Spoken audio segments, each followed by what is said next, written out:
کل پاک افغان بارڈر پر حملہ میں پاک فوج کے جوان نے جام شہادت نوش کیا اور ملک میں تمام چھوٹے بڑے حادثات میں جو لوگ وفات پا گئے ہیں ان سب کی مغفرت کے لیے میں درخواست کروں گا مولانا اکبر چترالی صاحب سے کہ وہ فاتحہ پڑھیں۔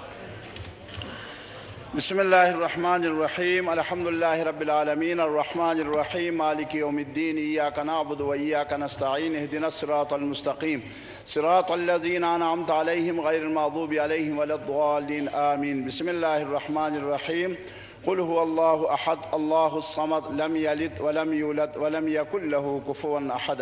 بسم اللہ الرحمن الرحیم قل هو اللہ احد اللہ الصمد لم یلد ولم یولد ولم یکن له کفوا احد۔ پروردگار عالم ان دونوں بھائیوں کی شہادت قبول فرما۔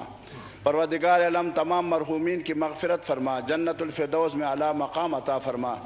پروردگار عالم رسول اللہ صلی اللہ علیہ وسلم کی شفاعت انہیں نصیب فرما۔ اللہم اغفرہم ورحمہم ولا تعذبہم واجعل قبورہم روضۃ من ریاض الجنہ واسکنہم فی الجنۃ النعیم بحق لا الہ الا اللہ محمد رسول۔